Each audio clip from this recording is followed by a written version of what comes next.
Actual allergy ये जो concept है, सिंपल लैंग्वेज में बर्दाश्त नहीं होना। फिर कई चीज़ों की एलर्जी होती है, कई सारे टेस्ट भी होते हैं। अब जैसे धूल हो, धूर हो, कोई स्मेल हो, बेसिकली हम बाहरी चीज़ों को ही देखते हैं, इसलिए एलर्जी को कभी सॉल्व नहीं कर सकते। इन शॉर्ट, मॉडर्न साइंस में ये जो लैंग्वेज है, कुछ वर्ड्स के इधर उधर घूमती रहती है। डायग्नोसिस सिम्टम्स के आधार पर और जो डिसीज़ का नाम है वो डिस्क्रिप्शन के आधार पर होता है। अब कई सारे एलर्जीज़ बताई जाती हैं और फिर उनसे दूर रहने के लिए कहा जाता है, और ये थोड़ा मजाक जैसा है, माने नॉर्मल लाइफ तो जी नहीं सकते। लाइक फोटो सेंसिटिविटी, सनलाइट की एलर्जी, उससे स्किन डिसीज़ होता है। अब बोलते हैं कि धूप में नहीं जाना, इज इट पॉसिबल? या सर्दी के बारे में, धूल हो या कई सारी चीज़ें हों, एट द एज ऑफ 35 समझो एलर्जी शुरू होती है। बचपन से तो नहीं होती।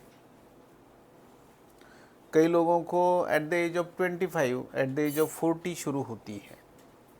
सो एग्ज़ाम्पल के तौर पर जैसे मैं बता रहा हूँ कि एट द एज ऑफ 40 समझो एलर्जी शुरू हो गई, तो 40 के पहले धूल नहीं थी या अगरबत्ती का धुआं नहीं था, तो था, लेकिन हमारे रेस्पिरेटरी सिस्टम में वो दम था या ताकत थी कि जिसको हम बर्दाश्त कर सकते थे। तो अभी वो बर्दाश्त के बाहर हो गया, माने इम्यूनिटी कम हो गया। इन शॉर्ट, एलर्जी का जो मसला है वो अगर सॉल्व करना है तो आपको अंदरूनी झांक कर देखना पड़ेगा। हमारे हिसाब से द्रव प्रधान शीत गुण की जो भी संप्राप्ति है, द्रव प्रधान उष्ण गुण की जो भी संप्राप्ति है, जो आमाशय से जुड़ी हुई है, इसोफेगस से जुड़ी हुई है, तो इन सब चीज़ों की वजह से जब द्रव पित्त होता है, किन चीज़ों की वजह से?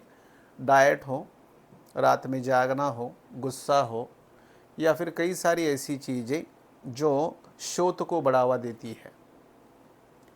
अब यहाँ पे होता क्या है कि इसोफेगस और स्टमक, इन चीज़ों के कारण, चाहे वो ग्रीन चिल्ली हो, लीफी वेजिटेबल्स हो, या अभी इतना क्यों वो बढ़ा है, तो due to green revolution and global warming, ये दो चीज़ें ऐसी है ऑलरेडी एलर्जेंस वो तैयार करते हैं। साथ ही साथ हमारे बॉडी के कंडीशंस को भी वो बढ़ावा देते हैं। उसमें पेस्टिसाइड्स है, यूरिया है या बाकी चीज़ें हैं, और जो एक्चुअल क्वांटिटी प्रोवाइड करने के लिए सब कुछ मैनेजमेंट है, उसमें क्वालिटी रिड्यूस हो गई।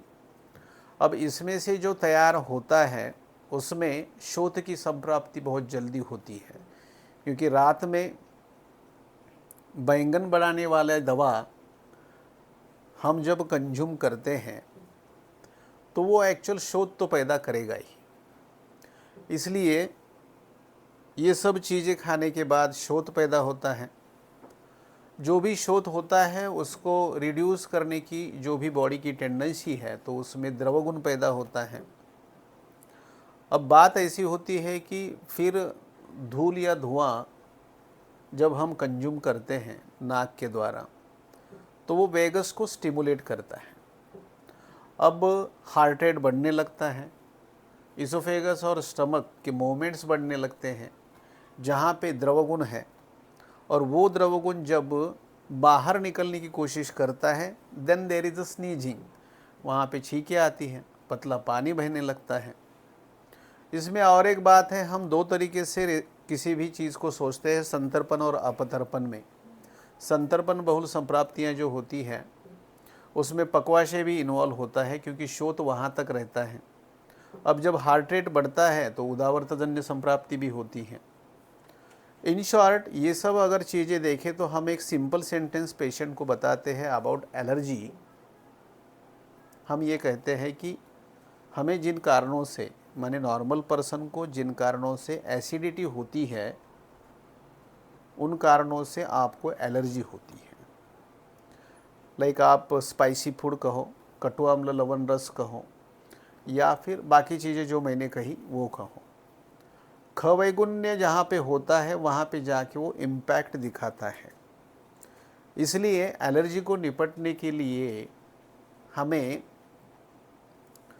आमाशय के ऊपर और ग्रहणी के ऊपर और अम्लपित्त के जो कारण हैं अजीर्ण के, उनके ऊपर काम करना पड़ता है इन फर्स्ट स्टेज।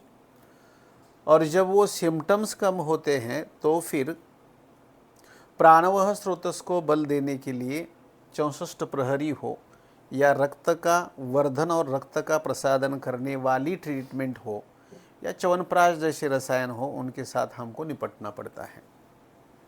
अब इसमें सबसे इम्पॉर्टेंट पार्ट जो हम यूज़ करते हैं about any kind of allergy, हम बस्ती यूज़ करते हैं, क्योंकि अटैक जो होता है वो एक्चुअल चलगुण के कारण होता है।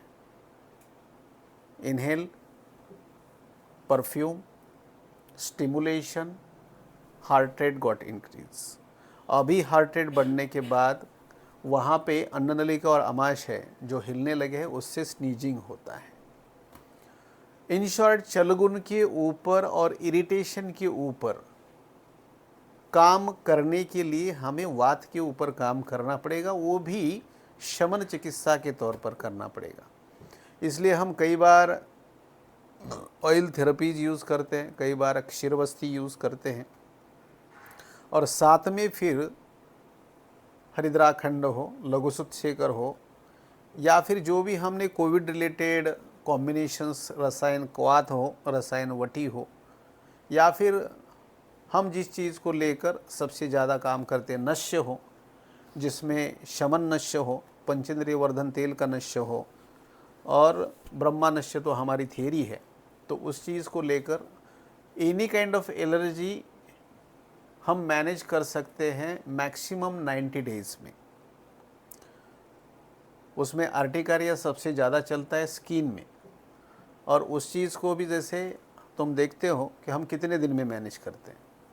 मैक्सिमम 45 to 60 डेज में any kind of urticaria can be manage, जिसको लाइफ टाइम सिट्रीजिन या एलेग्रा दे के ये लोग सप्रेस करते हैं और अस्थि मार्दव कर देते हैं, क्योंकि इस तरीके का अम्लधर्मी या द्रव प्रधान उष्ण वाला जो पित्त होता है, जो एलर्जी के लिए कारण होता है, उसको ये लोग सिट्रीजिन देके, एलेग्रा देके, ये देके धातु में आगे ढकेल देते हैं, और फिर वो जाता है मांस में, तब वो स्किन डिसीज़ करता है, मेद में जाता है तो फिर मुतखड़ा करता है या अश्मरी करता है, और मांस में जाता है तो स्किन डिसीज़ करता है, अस्थि में जाता है तो अस्थि मार्दव करता है, क्योंकि द्रव प्रधान उष्ण की संप्राप्ति होती है।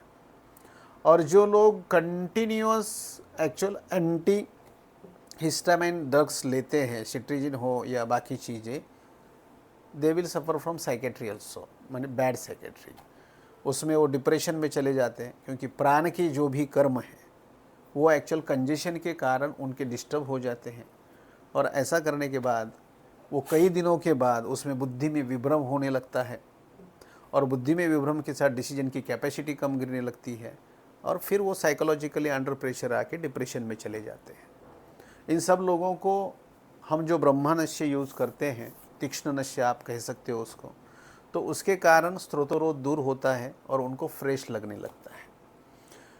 पहले इन सब चीज़ों के बारे में एक नेचुरल वाइब्स थे या ट्रीटमेंट्स थे, जिसमें एक धूपन भी है। वो जो लेडी थी वो फूंकती थी चूल्हा जलाने के लिए, और उसका बहुत सारा धुआं, हम जिए हैं वो लाइफ हमारे विलेजेस में, उसका बहुत सारा धुआं इधर उधर जाके वो स्रोतोरोध दूर होता था। नाक में से पानी आता था, आँखों में से पानी आता था, है ना, और अपने आप धूपन होता था, है ना। लेकिन इन लोगों ने, जिनको मेडिसिन्स और चश्मे देने थे, लोगों को ड्रॉप्स देने थे, इन्होंने इसको कैसा प्रमोट किया, ट्राई टू अंडरस्टैंड। उन्होंने कहा कि भाई धुएं से चश्मा लग रहा है तो गैस सिलेंडर ले लो, है ना। तो वो गैस सिलेंडर पैसे वाला घर में आ गया, मुफ्त में दिया गया, है ना, अभी के समय में। तो इन सब चीज़ों की वजह से स्रोतोरोध धुआं नहीं चाहिए, एग्जॉस्ट चाहिए।